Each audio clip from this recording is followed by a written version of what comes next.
Welcome back to the Ovens Garage. Today we're going to be working on my 1993 Dodge W250 and we're going to be replacing the front pinion seal. So right now I'm in the middle of rebuilding my front drive shaft, and while I'm in there and the front drive shaft is out, it's the perfect time to replace the front pinion seal. So I'm going to be doing that, and I'll show you how to do that in this video. This is the part number. I like to use genuine Spicer parts when I can, so this is the part number from Spicer, 42449. All right, so once you've got the front drive shaft out, the first thing you want to do is mark the location of the nut and the yoke.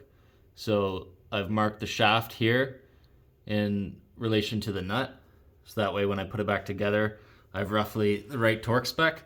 I do have the torque spec in the service manual. I'll show you when I'm putting it back together. And then I also marked the yoke in relation to the axle to make sure I'm putting it back on the correct position. So this nut here is 1 5/16". So I'm going to be using 1 5/16" with my high torque impact. I'm also locking both front wheels so that way this thing doesn't spin on me when I try to remove the nut. All right, let's see if we can remove this nut. All right, the high torque impact made easy work of that. Here's our nut. It's also a good idea when you replace this to get a new nut. I didn't, but just in case you're planning to do this job, order a new nut. Underneath it is a washer.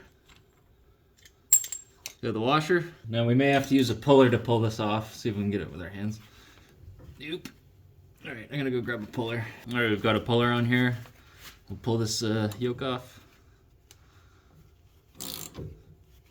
There may be some axle fluid that leaks out of here. We'll see. All right, we got a little bit of axle fluid coming out of there. Now, before we go too far, just compare our old and new seals here. And we'll see if we can pull this seal out of here using the screw trick. Hey, there we go. Got a bunch more axle fluid coming out of there. Okay, so I've got the new seal. I added a light coat of RTV on the back, even though it has a thin strip of that red marking on the outside, and we'll get it pressed in here. This flat-headed punch might work a little bit better, actually. That one's a bit too big, but this one, yeah. That way I'm not driving a sharp edge into the metal of that seal.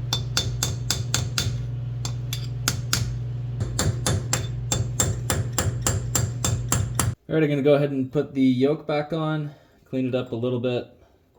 Put the washer on there with a bit of RTV behind the washer, just to make sure the axle fluid doesn't leak out where the splines are. Go ahead and put the nut on and run the nut down. All right, so the torque setting on this is 250 to 270 foot-pounds. Woo! All right, so you can see our nut mark with the shaft is just a bit more than what it was, so we're good on torque spec there. I torqued it to 250 foot-pounds with my torque wrench, which is pretty hard to do under the truck when you don't have a lift. And then this aligned with the casing doesn't really matter because this spins anyways. All right, and the last thing that we can do before wrapping up this job is topping up the gear fluid for the fluid that we lost while we were changing out the seal. So hopefully this video helped if you're looking to change the front pinion seal in your first gen, and thanks for watching. Cheers.